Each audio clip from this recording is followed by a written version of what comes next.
De Michel Leiris, le grand public connaît peu de choses. Son œuvre et sa vie sont pourtant de nature protéiforme. Poète, écrivain, ethnologue, Michel Leiris est également cet immense intellectuel ayant côtoyé les plus grands artistes du XXe siècle, de Giacometti à Bacon, en passant par Picasso. Aussi, en lui consacrant une exposition, c'est la traversée d'une époque que nous offre le Centre Pompidou-Metz, à travers le regard d'un homme résolument moderne. Il a croisé des champs complètement différents. Ça a été le premier du XXe siècle à avoir systématiquement brouillé les pistes, décloisonné les champs, et il a fait à la fois une œuvre d'ethnologue, d'autobiographe et de grand écrivain d'art.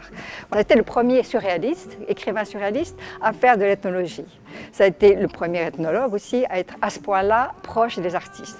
Donc c'est un œil absolument, singulier qui est mis en œuvre, qui est déployé là dans cette exposition. L'Afrique, Haïti, la Chine, Cuba. Michel Leiris est également un voyageur empreint de liberté, de jugement et de regard, des étapes vécues comme autant de passages à l'âge d'homme.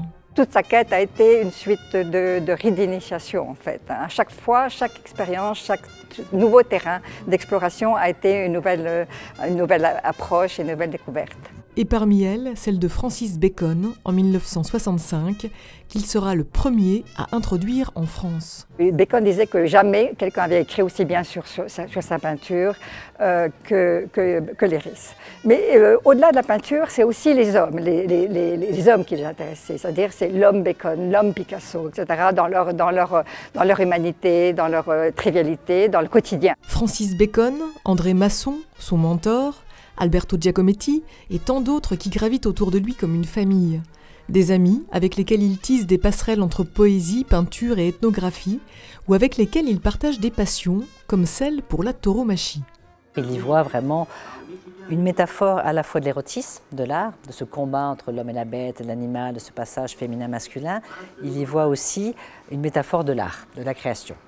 Il dira de Masson et de Picasso que, armés de leurs pinceaux, ils sont comme un matador avec son épée, que c'est un petit peu le même engagement pour un artiste, des artistes qui doivent donner jusqu'à toute leur goutte de leur sang et toute leur vie, qui s'engagent dans leur art. C'est simplement qu'il avait un regard peut-être, qui n'était pas un regard d'historien de l'art sur l'art qui se faisait autour de lui.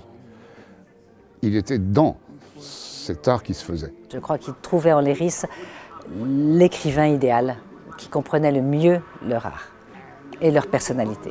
Michel Leiris, probablement l'unique écrivain à pouvoir réunir autant d'œuvres et chefs-d'œuvre autour de lui. 350 ici pour un parcours unique, celui d'un homme qui toute sa vie s'est intéressé à l'être, a cherché à sortir de lui-même pour se trouver.